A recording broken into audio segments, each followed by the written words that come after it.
കാണാൻ പറ്റും. ഇരിക്കും, ഞാൻ പറഞ്ഞാൽ അവസാനം വരെ ഇരിക്കുമല്ലോ. അള്ളാഹു തൗഫീഖ് നൽകി, അള്ളാഹു തൗഫീഖ് നൽകട്ടെ.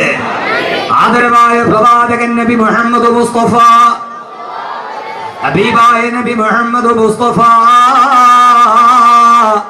സല്ലല്ലാഹു അലൈഹി വസല്ലമ അള്ളാഹുവിന്റെ പ്രിയപ്പെട്ട സഹാബത്തിനോട് പറഞ്ഞു കൊടുത്തതാണ്, സഹാബാ സഹാബാ സഹാബാ, നാളെ ഖബറിൽ ഇരിക്കുമ്പോ അവൻ ഈ ദുനിയാവിൽ അനുഭവിച്ചതിനേക്കാളേറെ പരലോകത്ത് അനുഭവിക്കാൻ പോകുന്ന സൗഭാഗ്യങ്ങൾ മുഴുവനും അവൻ ഖബറിൽ കണ്ടുകൊണ്ടിരിക്കുമെന്ന് ഹബീബായ നബി മുഹമ്മദ് മുസ്തഫ.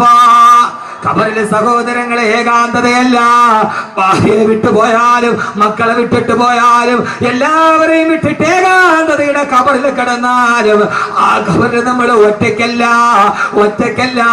ആ ഖബറിൽ രാവിലെയും വൈകുന്നേരവും മലക്കുകൾ വരും, സ്വർഗ്ഗഹൂറിലീങ്ങൾ വരും,